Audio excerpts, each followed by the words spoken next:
Good morning, and thank you for listening to Truth Talk.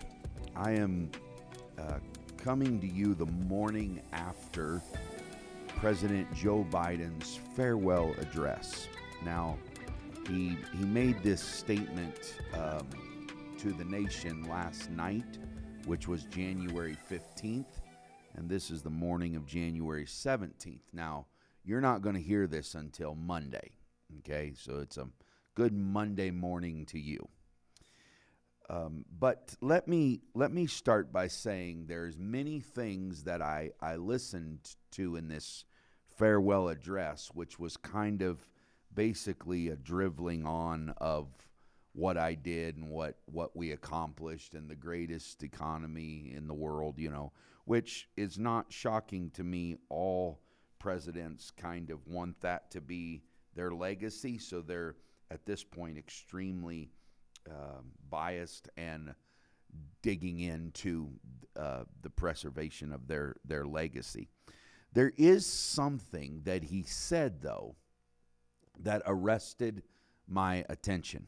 And, I've long been a detractor of this man's policies, this man's way of communicating, and major decisions that he's made, which in his defense, I mean, he is the oldest sitting president ever in the history of the United States of America. Now, when I was down for Christmas in California, the Walker family all took a day trip out and visited the Ronald Reagan Presidential Museum. Now, his library is there. If you've never been there, you really do owe it to yourself to make a visit. But what attracted the Walker crowd is their fragments, real fragments of the Dead Sea Scrolls that are on display for a seasonal or limited it's like a traveling exhibit.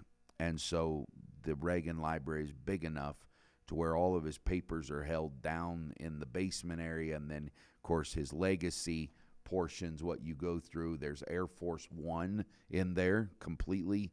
The whole plane is in there. You can go through it. The plane that he flew to Reykjavik and the summits that he attended.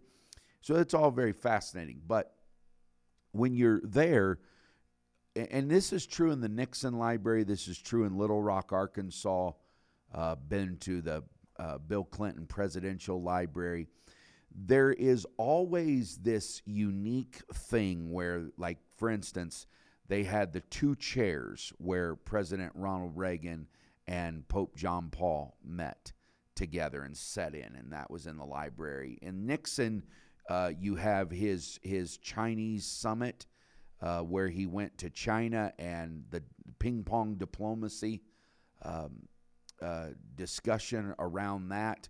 And what that was is nobody had ever went to China before. And Richard Nixon goes over there and sits in the big chairs with them. And then what he does is he has, they know that the game ping pong's very, very attractive in China, and so he sets up these, this idea that we can play games together and be friends.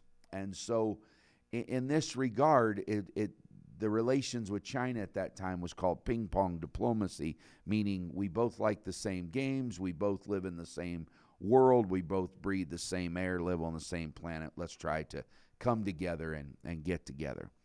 Again, and this is true even with signing, with Ronald Reagan signing the ballistic missiles compact with Gorbachev and different ones.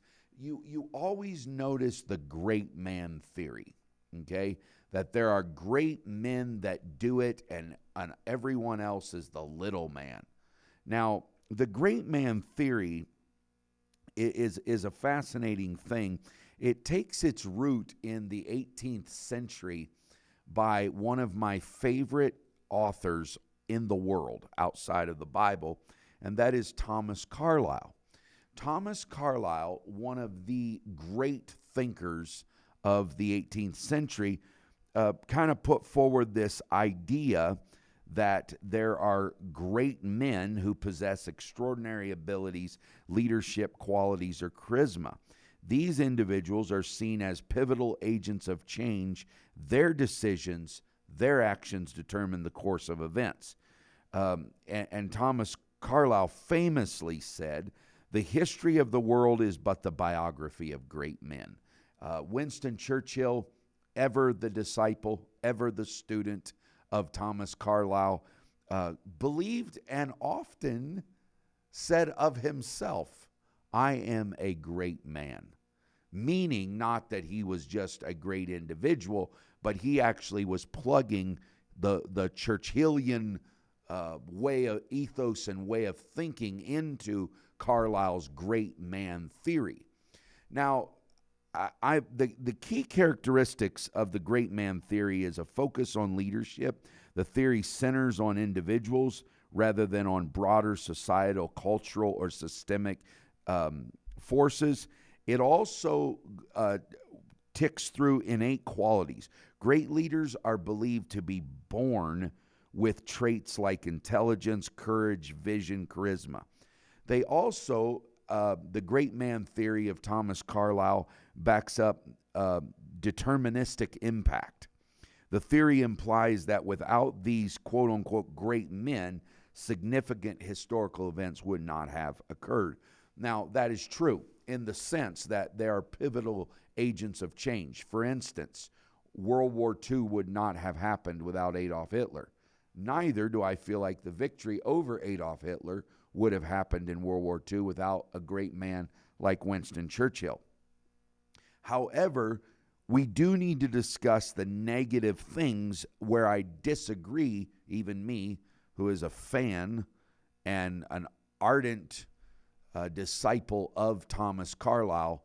There is one part of his great man theory that I fundamentally recoil from, and that is the innate qualities thing, meaning that great men, great leaders are born with these innate characteristics and leadership abilities. I don't really believe that. I believe that your personality plays into it, but I am a huge proponent of transformation and development.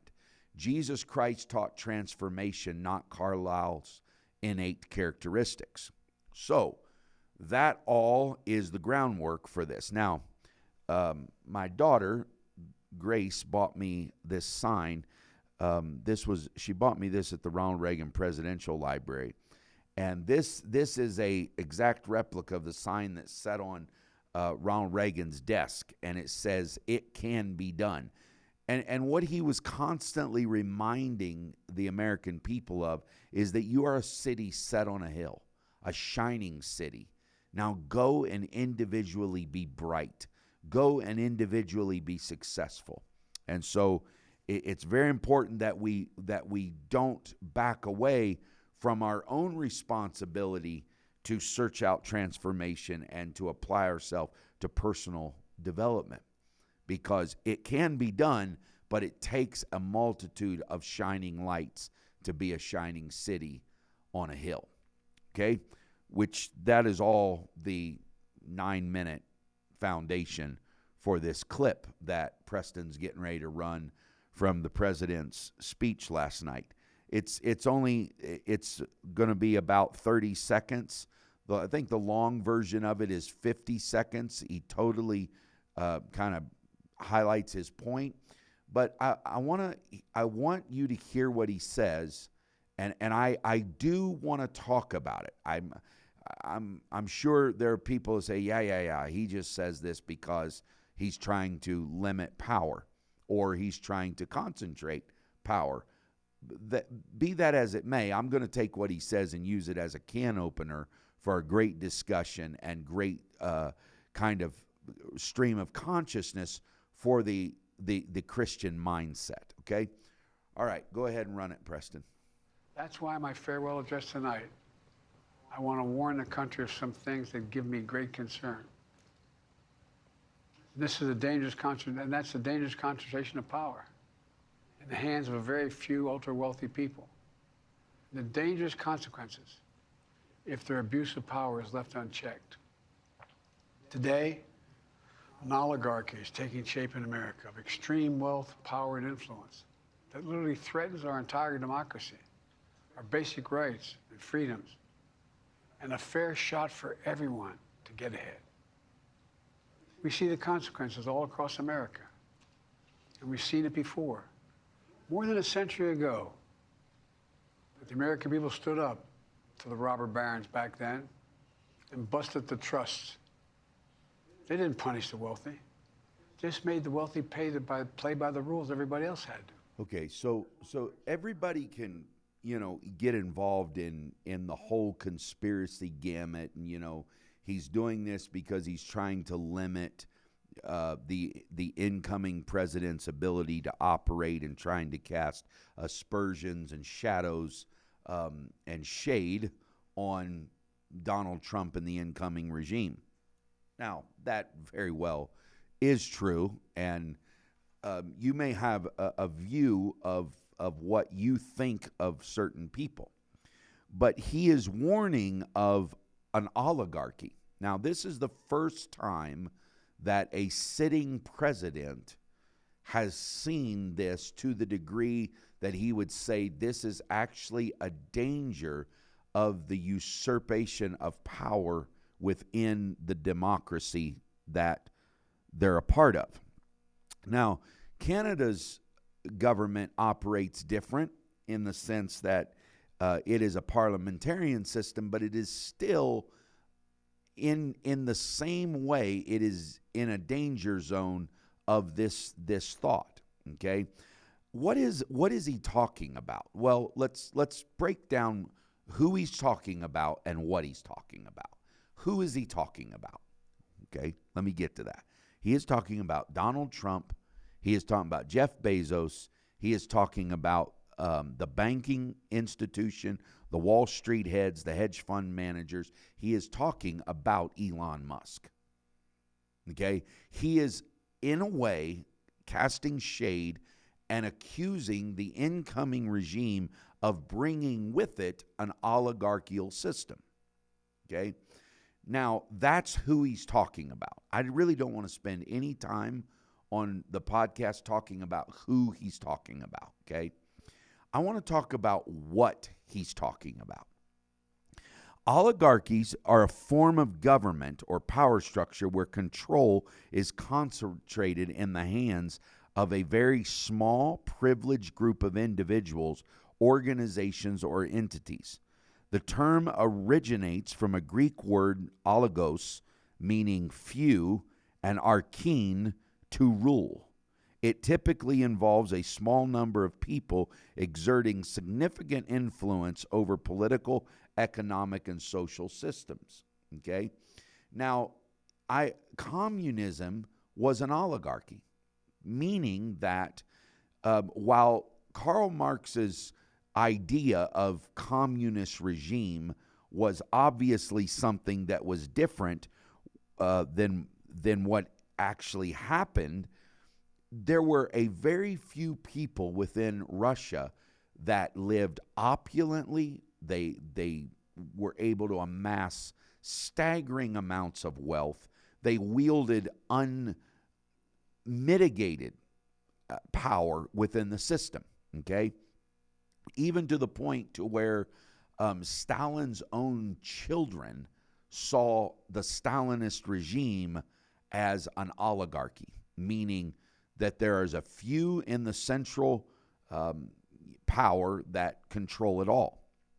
And this is not only a concentration of wealth, but a concentration of power as well. So what is the real meaning of an oligarchy? It covers four things, okay? This is what you have to have an oligarchy: a concentration of power, economic domination, control over decision-making, and exclusion of the popular people or the masses. So let's unpack this. Concentration of power. In an oligarchy, power resides with a few elite decision-makers. These individuals or groups often gain authority not through anything means other than their wealth, social status, political connections, or military strength. Okay, so we'll check that box. A concentration of power from the masses, from the voters, into the hands of a few. Number 2 is economic domination. Oligarchies often arise in systems where wealth becomes the main source of influence. These elites use their resources to dominate elected officials and political systems, ensuring their interests are prioritized over the collective interests of the body. Okay? Now, these oligarchs have control over, number 3, control over decision making. Ruling few typically make decisions that benefit themselves, often at the expense of the broader population. This control can extend to legislation, resource allocation, and social policies. Okay? Preston, get ready to play it again. After I talk about oligarchies, we're going to play the 30-second clip where President Biden is talking, starting at 7 minutes and 30 seconds in, and we'll play it to the 8-minute mark after I get done with these 4. So the ruling few, the third thing is control over decision making. The ruling few typically make decisions that benefit themselves at the expense of broader population. Okay. Fourth thing is the exclusion of the voting masses. The majority of the population has little to no say in the governance or decision making, leading to a lack of representation and inclusion in the decision. So that is the real meaning of an oligarchy. So let's listen to President Biden one more time as he warns of this danger. Concern. This is a dangerous concentration, and that's a dangerous concentration of power in the hands of a very few ultra-wealthy people. The dangerous consequences if their abuse of power is left unchecked. Today, an oligarchy is taking shape in America of extreme wealth, power, and influence that literally threatens our entire democracy, our basic rights and freedoms, and a fair shot for everyone to get ahead. Okay, so here we have, now that we have a little context for it. And so I'm not opposed to some agency being set up that has oversight of government spending. There is enough out of control pork spending in governments that I think every government needs an agency that sets up and says, you can't spend this, you can't do that, you can't go here, you can't blow this money.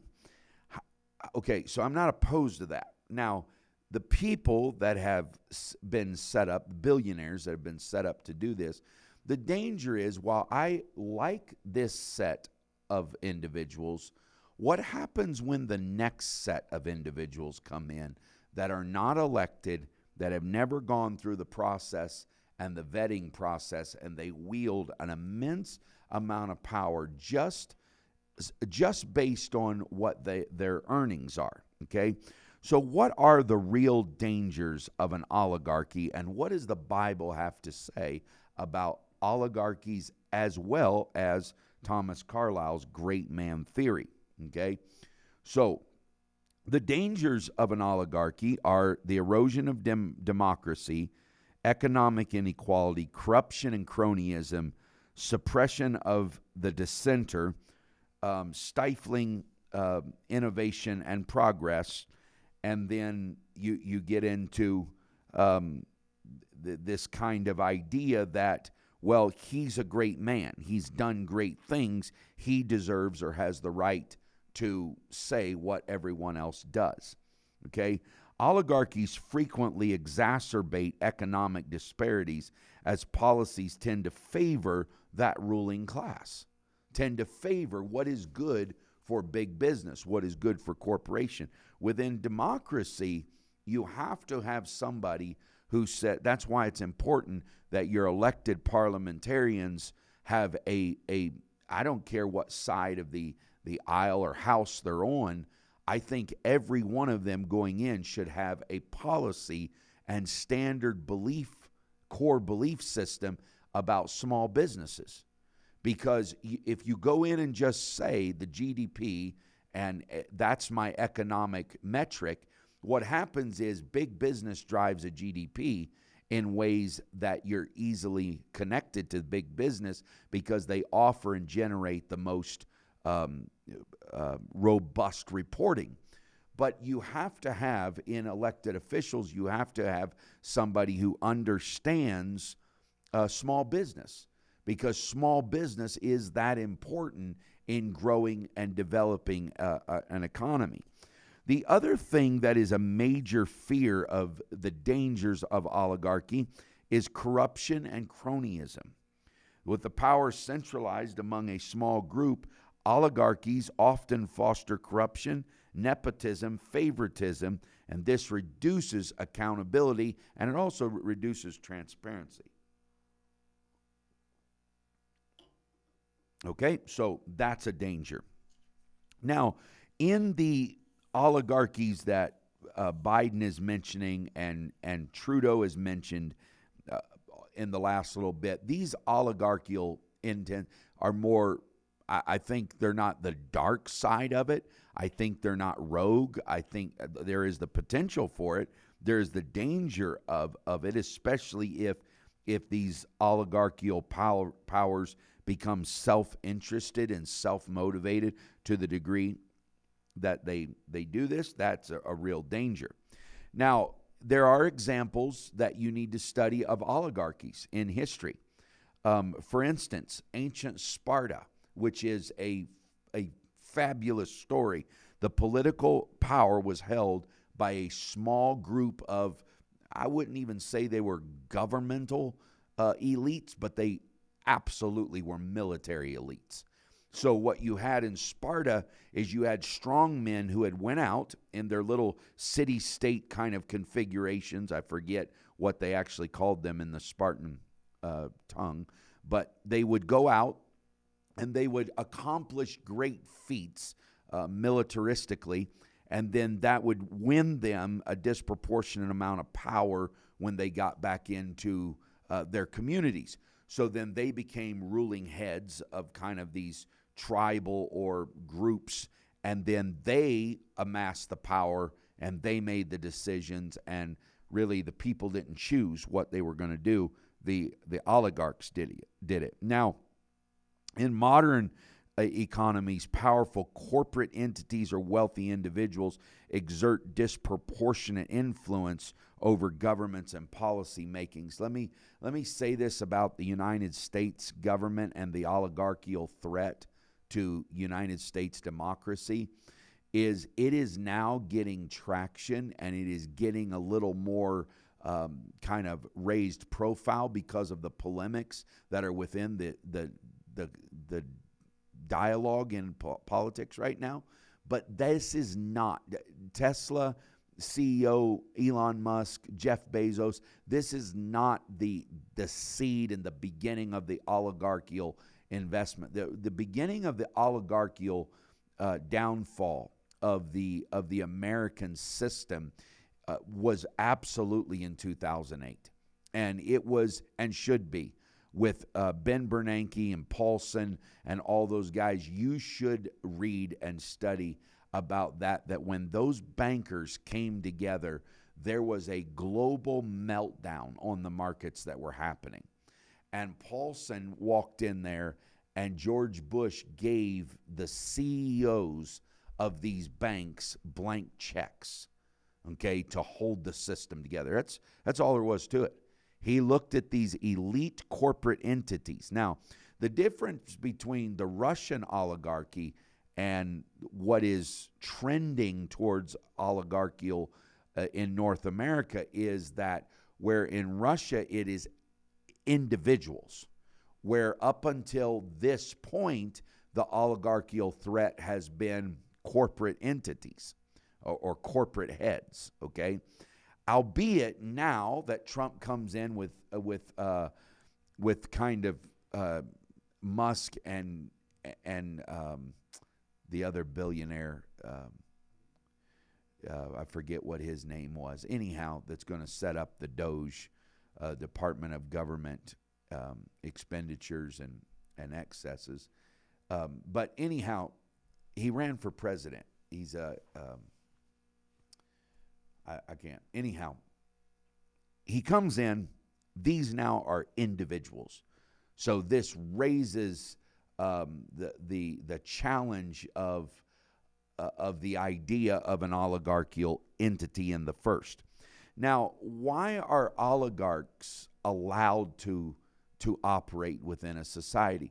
The reason that oligarchs are attractive is because if you follow the great man discipline, okay, the great man theory, okay, there is a danger to the great man theory, as there is a danger to the oligarchical theory, okay? The dangers of the great man theory is it undermines personal responsibility and citizenship. The great man theory leads to several negative consequences. One, it leads to passive dependency. I don't have to think. I don't have to do anything because there is a great man that is in charge, and that great man will make the decisions.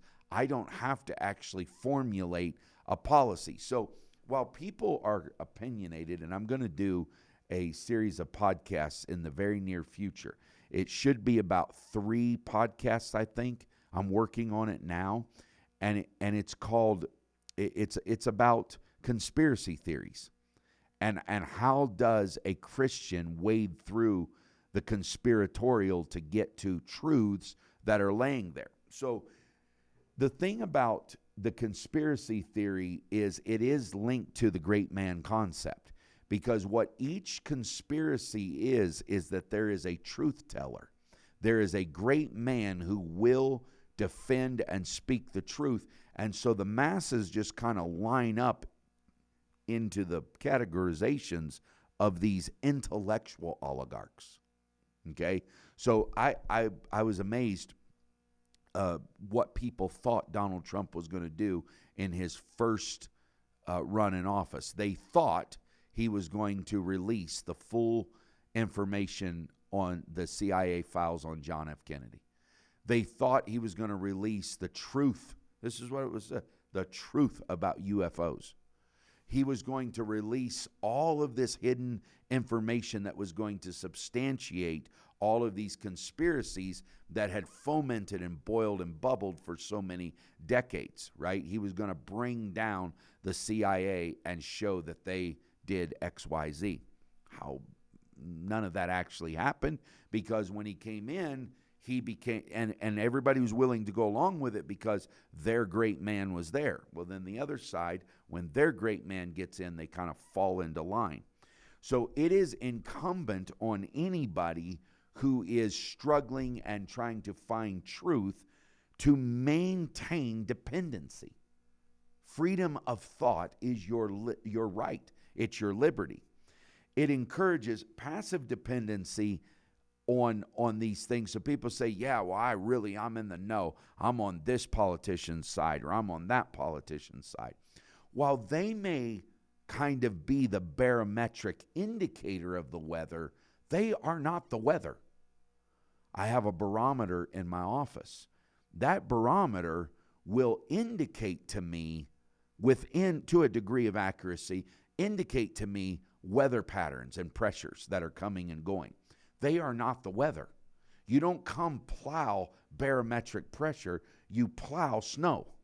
And there's enough minute, tiny, teeny little snowflakes that seem inconsequential and do not have much value. You pile up enough of those little inconsequential things called snowflakes, and it'll stop bulldozers out there. Why? Because the masses piled together as entities that collect their own freedom of thought and their own opinions, they are actually more important than the barometer that's in my office. Where what Pierre Poilievre or Justin Trudeau or Joseph R. Biden or Donald J. Trump are, any of these guys, it wouldn't matter. You just copy and paste whoever if it's Turkey or Israel or whatever. they are nothing more than barometric indicators.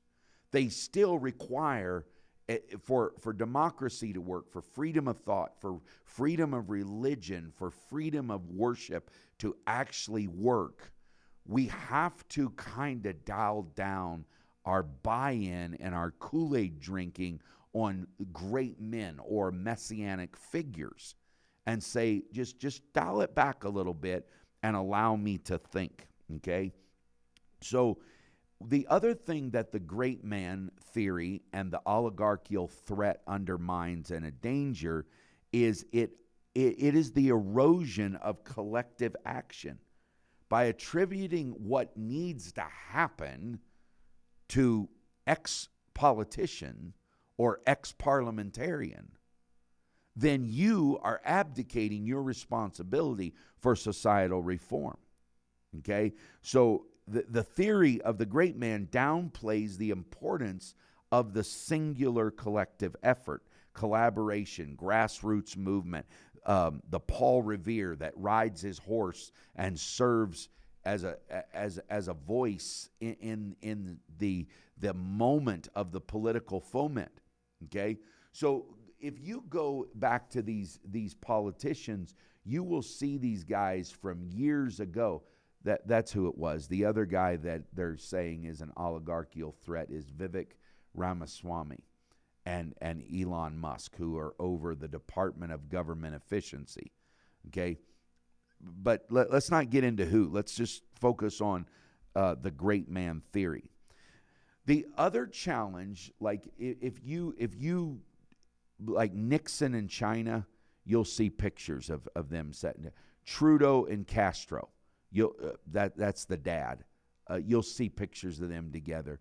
If you look at Ronald Reagan and Mikhail Gorbachev, if you look at George W. Bush and Putin, you look at any of these guys, it is leadership that sucks all the oxygen out of the room, and it reduces accountability. People might excuse their lack of civic engagement by assuming the leaders alone bear the responsibility for success or failure. This is not true.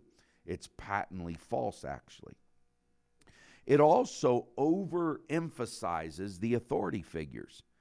The real problem with Thomas Carlyle's The Great Man Theory is it really does lead to hero worship. It really does lead to this is the great authority, the great man. I don't need to do it. Let him fix it. All I got to do is become an echo chamber for what he's doing. So as a Christian, what does this have to do?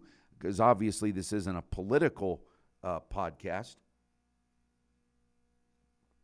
Although, as the Bible represents and tells us that there is politics in Christianity. Although politics are not Christian, there are Christians in politics. So we have to have a balanced perspective on this. And I'm going to do that through showing you the Judeo and Judeo-Christian agreement with God. Strong leadership is undeniably influential. History is rarely shaped by a single person, though. Social movements, institutions, collective actions of ordinary people play crucial roles in driving change. Okay, so let me do this way. Could Hitler have done what Hitler did without the people? No. There's no way. That's why there's a brilliantly written book called Hitler's Willing Executioners. This is how Germany as a people is complicit in what happened because it participated. The masses went on because they caved to the great man theory.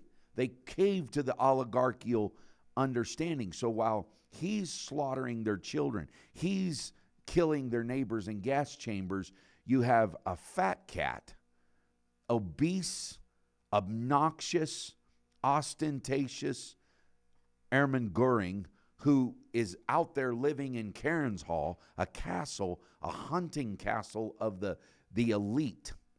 And these guys are wildly and opulently wealthy. okay, while Germany is being overran and struggling. Okay, so that's the dark side of it. So we have to have this balance by emphasizing shared responsibility, and the power of citizenship and society can resist the pitfalls of over-reliance on quote-unquote great men. It does require that all of us, including pastors, encourage civic education and engagement. We need to highlight the contributions that the individuals and community make. What that does is that grows a mindset that recognizes everyone's potential to contribute to meaningful change. Now, the Bible, especially the book of Deuteronomy, is written in legal jargon.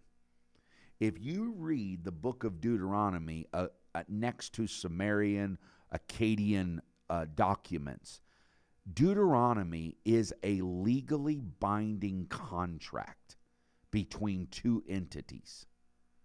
Deuteronomy is not unique in its language. It is not unique even in its formation.